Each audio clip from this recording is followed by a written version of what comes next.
ऐसा हुआ। मैं बस इसमें एक ही चीज जोड़ना चाहता हूं, ये उस बेटी की तस्वीर है। ये बेटी है जिसके ऊपर वो पंखा गिरा है, जिसके बारे में अभी आदरणीय मनोज जी जिक्र कर रहे थे। अभी तो उन स्कूल में जाना खतरे से कम नहीं है। खतरों के खिलाड़ी है तो दिल्ली की सरकारी स्कूल के कमरे में घुसिएगा, क्योंकि यह सेमी परमानेंट स्ट्रक्चर पूरे के पूरे करप्शन के सीमेंट से बनाया गया है। इसीलिए कॉस्ट ऑफ कंस्ट्रक्शन 5 लाख से बढ़कर 33 लाख। और देखिए कितना भद्दा मजाक किया जाता है। टॉयलेट को क्लासरूम बताते हैं। हम इनसे पूछते थे डिबेट में, बार बार डिबेट में हम पूछते थे, हरीश भाई मैं, कि 500 नए स्कूल का था वादा, 850 ठेके तो आपने खुलवाने का प्लान बनवा दिया। जरा ये बताइए कि स्कूल कहां है नए?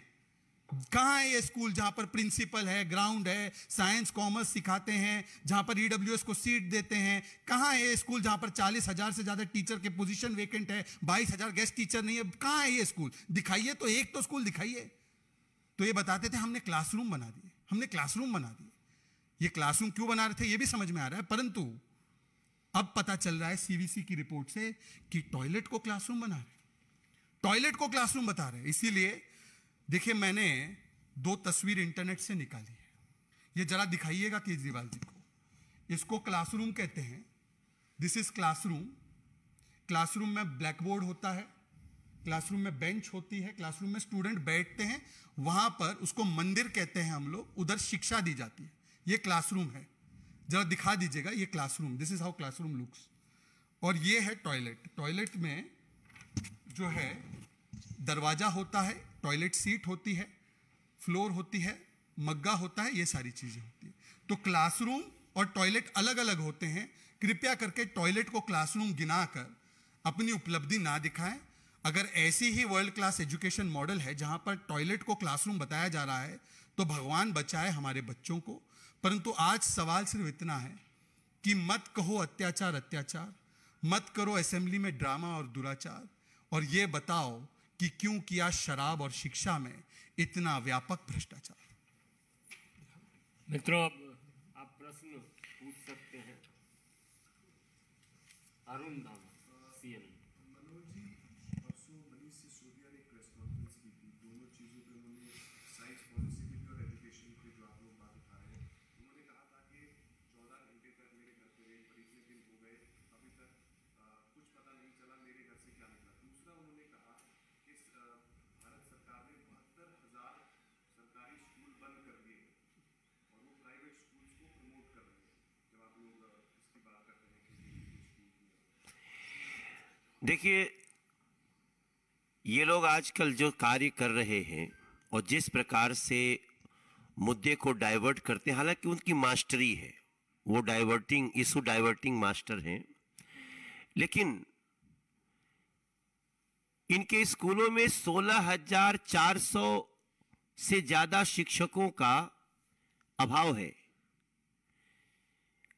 आप कह देते हैं हम 20,000 नए क्या 22,000 नए कमरे बनाए, तो उसमें टॉयलेट आ गया है तो अलग बात है, लेकिन अगर नए कमरे बनेंगे तो पढ़ाएगा कौन? सिंपल सी बात है कि अगर नया कमरा बनेगा तो उसमें कोई घोष तो पढ़ाएगा नहीं, किसी न किसी को तो आना ही पड़ेगा। लेकिन इनकी टीचर की संख्या बिल्कुल ही नहीं बढ़ी, चूंकि इनको इशू को डाइवर्ट करना है और ये लगातार जो बातें कहते हैं। मैं इनकी मास्टरी को देखते हुए इतना ही कहना चाहता हूं कि कायदे से तो इनको चुल्लू भर पानी में समाधि लेनी चाहिए, लेकिन ये सहारा लेते हैं गांधी जी की समाधि की, अब वो चलने वाला नहीं है सर। और कोई प्रश्न? बहुत बहुत धन्यवाद। नहीं अलग प्रश्न का सवाल ही नहीं। हाँ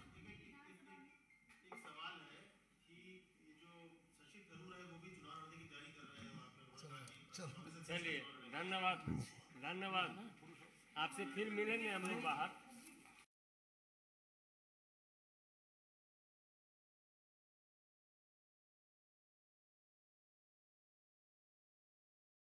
पार्टी के वरिष्ठ नेता, दिल्ली प्रदेश के पूर्व अध्यक्ष और सांसद माननीय मनोज तिवारी जी आपको संबोधित करेंगे। राष्ट्रीय प्रवक्ता माननीय शाहजाद पूनावाला जी भी आपको संबोधित करेंगे। उनके बगल में हमारे दिल्ली प्रदेश के प्रवक्ता श्री हरीश खुराना जी हैं। मेरा विनम्र निवेदन है माननीय मनोज तिवारी जी से कि आपको संबोधित करें।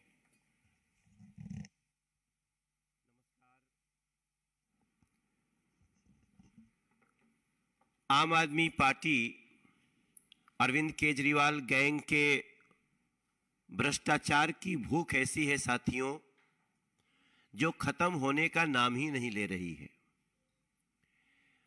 अभी दिल्ली के लोगों को ऐसा प्रतीत होने लगा है कि ये लोग आम आदमी पार्टी के सरकार में न तो खजाना सुरक्षित है और न ही दिल्ली के स्कूलों में पढ़ने वाले बच्चे सुरक्षित हैं। अभी तो शराब घोटाले की जांच चल ही रही है। इसकी कड़ियां जोड़ने में एजेंसीज लगी ही हुई है। ऐसे भ्रष्टाचारियों को सजा मिले, ऐसे भ्रष्टाचारियों को अपने पदों पे न रखा जाए। अभी इसकी लड़ाई तो चल ही रही है। चार्जशीट आनी अभी बाकी ही है। तब तक हमें शिक्षा के विभाग में भी एक बड़े घोटाले का सामने दर्शन हो गया है। जब मैं आपसे बात कर रहा हूं,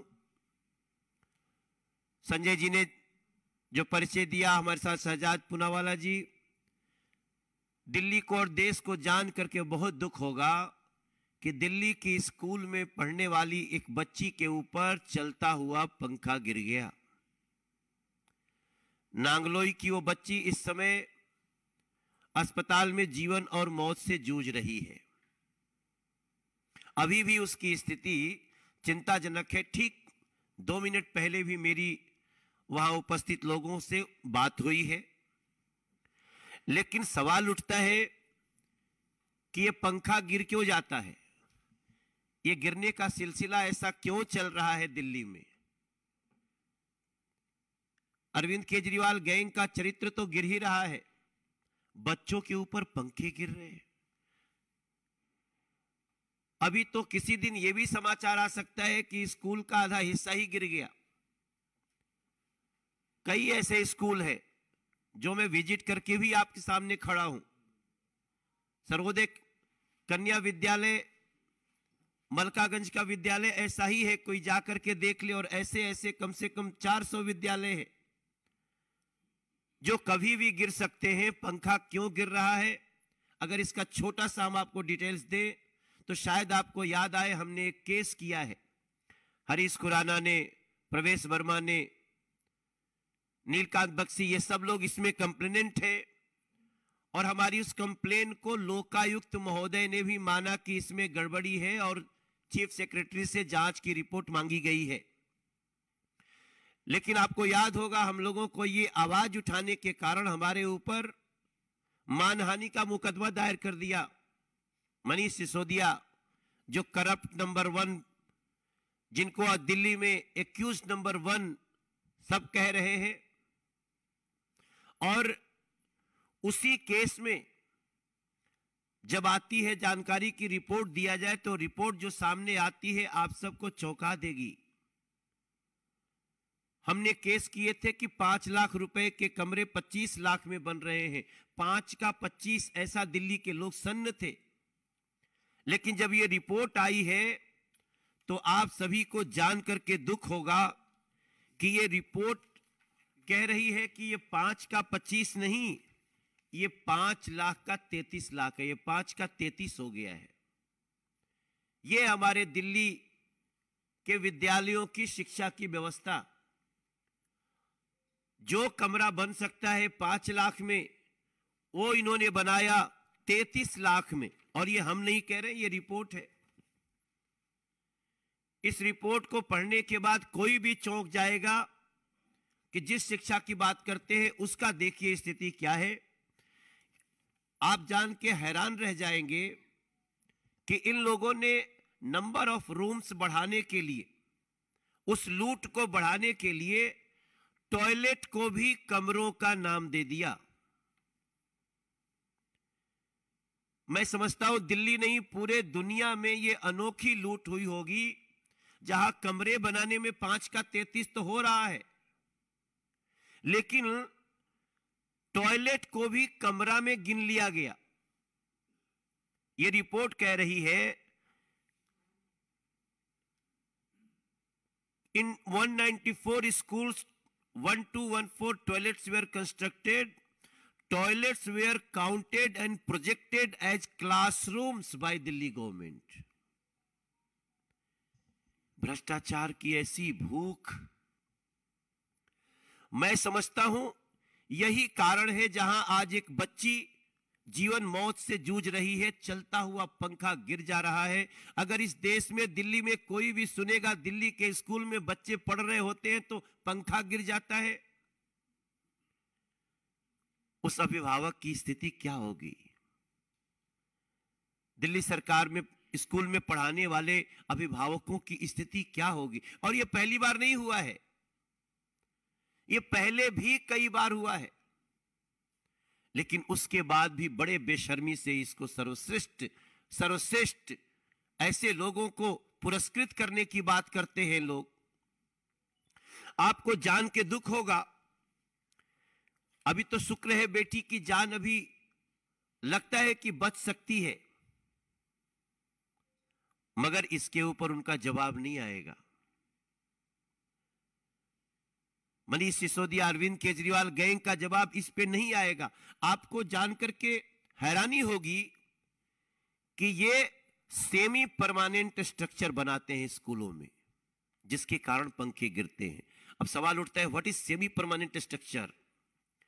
सेमी परमानेंट स्ट्रक्चर का मतलब होता है कड़ी कुंडी की छत, जो बहुत ही मजबूरी में बनाई जाती है, बहुत शॉर्ट टर्म के लिए बनाई जाती है। दिल्ली के इतने लाखों बच्चों के साथ ऐसा खिलवाड़ क्यों? सेमी परमानेंट स्ट्रक्चर क्यों? परमानेंट स्ट्रक्चर क्यों नहीं? अगर इसके तह में जाएंगे तो एक और भी बड़ी सी कहानी आपको सामने दिखाई देगी। मेरा मानना है ये इन्होंने सेमी परमानेंट स्ट्रक्चर, कड़ी कुंडी की छत बनाने के साथ ही इन्होंने दिल्ली सरकार में पढ़ रहे हमारे बच्चों को खतरे में डाल दिया। और ये सारी जानकारी तो तब आई है जब कोर्ट ने एसीबी जांच शुरू करने के जल्दी की आदेश किया। लोकायुक्त ने मान ही लिया इसमें कुछ गड़बड़ी है, रिपोर्ट मांगी गई है। लेकिन आप सोचिए, बात यही तक नहीं है। जिस दिल्ली सरकार के स्कूलों में मात्र 350 स्कूलों में ही साइंस पढ़ने की व्यवस्था है, बाकी 1024 के स्कूलों में साइंस पढ़ने की व्यवस्था ही नहीं। यहां कोई रमन नहीं निकल सकता, यहां कोई वैज्ञानिक नहीं निकल सकता। और उस शिक्षा व्यवस्था की तारीफ करते ये थकेंगे नहीं। हमारी आवाज को आप मानहानि लाकर चाहे जितना भी रोकने की कोशिश करो, अरविंद केजरीवाल, मनीष सिसोदिया, लेकिन आपको यह जवाब देना होगा कि दिल्ली सरकार ने 5 लाख का कमरा 33 लाख में कैसे बनाया, टॉयलेट्स को भी कमरा क्यों गिना, और आज बेटियां, बच्चे असुरक्षित क्यों हैं, स्कूलों में पंखे क्यों गिर रहे हैं, इसका भी जवाब आपको देना होगा। मुझे लगता है कि इस बात को उठाने के बाद निश्चित रूप से आम आदमी पार्टी इसका जवाब देगी, लेकिन जवाब इसी मुद्दे पे देना चाहिए। इसको भी डाइवर्ट करने की कोशिश मत करना, शराब घोटाले के प्रश्नों की तरह। आपको इसका जवाब देना होगा, क्योंकि इसका जवाब मात्र मनोज तिवारी या शहजाद पूनावाला, संजय मयूख नहीं चाहते, इसका जवाब दिल्ली की जनता चाहती है। मेरा आग्रह है माननीय शहजाद पूनावाला जी से कि आपको संबोधित करें। बहुत बहुत शुक्रिया संजय जी। अभी विस्तृत रूप से पूर्व दिल्ली भारतीय जनता पार्टी के अध्यक्ष और हमारे सांसद मनोज तिवारी जी ने शिक्षा घोटाले की, क्लासरूम घोटाले की बात रखी है। 1 पे 1 फ्री से 5/33 ये मॉडल है। और मॉडल क्या है? भ्रष्टाचार के ठेकेदार कहे भ्रष्टाचार मेरा शिष्टाचार, कोई इंक्वायरी हो जाए, कोई जांच हो जाए तो चिल्लाए ये अत्याचार अत्याचार, और फिर असेंबली में बैठकर करे ड्रामा और दुराचार। देखिए मित्रों, आज सवाल सिर्फ इतना पैदा होता है, आपने देखा होगा परसों नोएडा में 2 टावर, ट्विन टावर ध्वस्त किए गए, पर दिल्ली की जनता पूछ रही है कि दिल्ली का जो ट्विन टावर ऑफ करप्शन है, एक टावर है शिक्षा घोटाले का और दूसरा टावर है शराब घोटाले का, और इस दोनों टावर का जो बिल्डर है मनीष सिसोदिया। देखिए कितनी विडंबना की बात है कि दुनिया में एक लौता ऐसा केस होगा जहां पर शिक्षा मंत्रालय और शराब मंत्रालय दोनों एक ही बिल्डर, एक ही व्यक्ति के हाथ में, और इस मंत्री ने दोनों ही tower of corruption, twin tower of corruption खड़ी कर दी। एक शराब घोटाले की टावर ऑफ करप्शन, दूसरी शिक्षा घोटाले की टावर ऑफ करप्शन। और जनता पूछ रही है कि केजरीवाल जी ऐसी क्या मजबूरी है आपकी कि ये 2 twin tower of corruption of Delhi के ट्विन टावर ऑफ करप्शन को ध्वस्त करने में या कम से कम उनका इस्तीफा लेने में आप इतना कतरा क्यों रहे हैं? मॉडल तो ये भी बन गया है कि मांगा जनता ने पाठशाला, दिया केजरीवाल ने मधुशाला। मांगा जनता ने पाठशाला, दिया केजरीवाल ने मधुशाला। और अब जब हम सवाल पूछते हैं कि इस मधुशाला में जिस प्रकार से हुआ घोटाला, तो अब ये जवाब देने के बदले कभी न्यूयॉर्क टाइम्स पर चले जाते हैं, कभी एलजी पर चले जाते हैं, कभी गुजरात चले जाते हैं, कभी 2024 चले जाते हैं, कभी असेंबली में पहुंच जाते हैं। असेंबली में किसी भी बहुमत टेस्ट की जरूरत नहीं है। जनता जो है वो करप्शन का टेस्ट चाहती है, कॉन्फिडेंस का टेस्ट नहीं चाहती। जनता करप्शन का टेस्ट करवाना चाहती है, आप कॉन्फिडेंस का टेस्ट करवा रहे हैं। सवाल ये भी पैदा होता है कि असेंबली में बहुमत के कॉन्फिडेंस को साबित करने की जरूरत नहीं है। जनता में यदि कॉन्फिडेंस है आपको तो जाकर जवाब दीजिए। देखिए 38 दिन हो चुके हैं। 38 दिन का मतलब लगभग 43 लाख सेकंड। 43 लाख सेकंड से हमारे 15 सवाल शराब घोटाले को लेकर वही हैं। और इस मंच पर चाहे मीनाक्षी लेखी जी हो, चाहे परवेश वर्मा जी हो, सुधांशु त्रिवेदी जी हो, गौरव भाटिया जी हो, संबित पात्रा जी हो, आदेश गुप्ता जी, हरीश भाई, मनोज तिवारी जी या मैं, हम लगातार वही 15 सवाल पूछ रहे हैं। हमारे वो 15 सवालों में एक भी रुपए की तब्दीली नहीं हुई है आज तक। 38 दिन जब से सीबीआई प्रोब के आदेश दिए गए, 33 लाख सेकेंड्स। परंतु आपने देखा होगा कि इन 38 दिनों में अरविंद केजरीवाल और आम आदमी पार्टी हर रोज एक नए मुद्दे को उठाती है और गोल पोस्ट शिफ्ट करने की कोशिश करती है, और भरसक प्रयास उसका यही रहता है कि हमसे शराब घोटाले पर या शिक्षा घोटाले पर सवाल कतई ना पूछे जाए। इसलिए मैं वो सवाल बहुत संक्षेप में आपके सामने फिर से दोहराना चाहता हूं, और उम्मीद करता हूं कि अरविंद केजरीवाल जी अगर बोलेंगे, मनीष सिसोदिया अगर बोलेंगे तो इस मुद्दे पर बोलेंगे, ना कि उधर उधर की बातें करेंगे। वो सवाल क्या थे जो हमारे तमाम नेताओं ने, प्रवक्ताओं ने उठाए? कमीशन 2.5% से 12% क्यों हुई? रवि धवन कमेटी रिपोर्ट की रिकमेंडेशन, जिसमें लॉटरी सिस्टम था, होलसेल सिस्टम गवर्नमेंट के पास रखना था, उसको क्यों इग्नोर किया गया? अगर ये पॉलिसी इतनी ही बढ़िया थी, इतनी अच्छी थी, वर्ल्ड्स बेस्ट लिकर पॉलिसी थी, शराब पॉलिसी इससे बेहतर हो नहीं सकती थी, तो वापस क्यों लिया? मतलब कि आपने माना इसमें घोटाला था। ऑपरेशनल पीरियड जो था लाइसेंसेस का, उसको मनीष सिसोदिया ने क्यों और किस आधार पर बढ़ाने का काम किया? 50 रुपए प्रति क्रेट का डिस्काउंट इंपोर्टेड लिकर पर क्यों दिया गया, वो भी वायलेशन करके, नॉर्म्स के, रूल्स के? क्यों 144 करोड़ का वेवर कोरोना के नाम पर दिया गया? और बच्चों की फीस बढ़ा रहे थे, दिल्ली में स्कूल के गरीब बच्चों की फीस बढ़ा रहे थे, पर दरिया दिली दारू वालों के लिए, ठेकों वालों के लिए कि उनके लिए वेवर दे रहे थे, और वो भी कानून तोड़कर। वेवर देना एक विषय है, कानून तोड़कर वेवर दिया जा रहा था। वो क्यों दिया जा रहा था? 30 करोड़ की एमडी किस प्रकार से रिफंड की गई? किस प्रकार से ब्लैकलिस्टेड कंपनी को आने दिया गया रिटेल में? किस प्रकार से होलसेल जो कंपनीज थी, जिसको मैन्युफैक्चरिंग कंपनीज थी, उसको आने दिया गया, जो कि वायलेशन था एक्साइज पॉलिसी का? और इसी मंच से सुधांशु त्रिवेदी जी, हरीश खुराना जी और परवेश वर्मा जी ने तो वो शोकॉज नोटिस भी दिखाई।